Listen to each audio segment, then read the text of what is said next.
All right, it's Friday, August 25th, just following up on the SPY again. I decided to break even essentially, or take a kind of a slight small gain on trade number 2 here.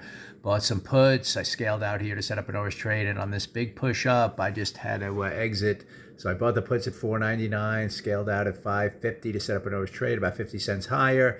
And then I exited this one at 4.84, the rest of the position. So between these three, a little small gain here. And now I just got to watch price action. Even though I'm biased to the downside, the opening range, this should have really followed through strongly and held. It got back up here, big green bar.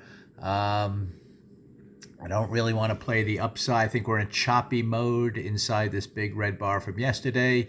So at this point, I'm just going to watch it, and maybe nothing will unfold today because I'm not going to buy, even though, I guess technically this is a buy signal here heading higher for intraday structure, but I don't really see any great target. If anything, with the big picture continuity, the downside, this weekly chart with one day to, final day to go here, I don't necessarily anticipate a closing green, even though anything's possible. I'm still biased to the downside. So at this point, I'll just wait for some kind of, if I want to sell it, some kind of red bar to really head down and start something that will make me look like it's going to attack this low down here. If not, then it's just going to be nothing to do, today for me. I gave it 2 shots to the downside, break evens, both trades essentially, and we'll just see what unfolds here. I still want to, play a move lower, but I'm gonna have to now wait for structure to tell me, it's time to do that. So for now, it's heading higher.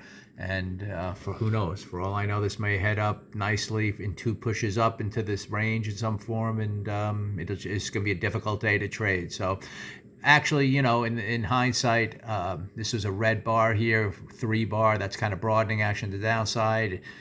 There's no actionable signal to the downside. Fed Powell, the Fed chairman speaking, so that's going to cause volatility. So that's why this morning was a little tricky, and that's why I was ultra conservative in terms of, wanting immediate follow through. So between the two, we're heading higher here, and that's all you could say. And I guess fortunately, the scaling out down here gave me an opportunity to break even on this second attempt. So we'll see what happens here structure-wise.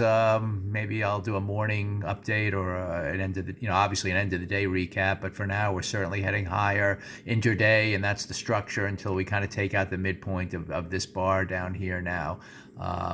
Then we're definitely heading higher, and who knows, we'll see how this day ends and how the week ends, by the end of the day.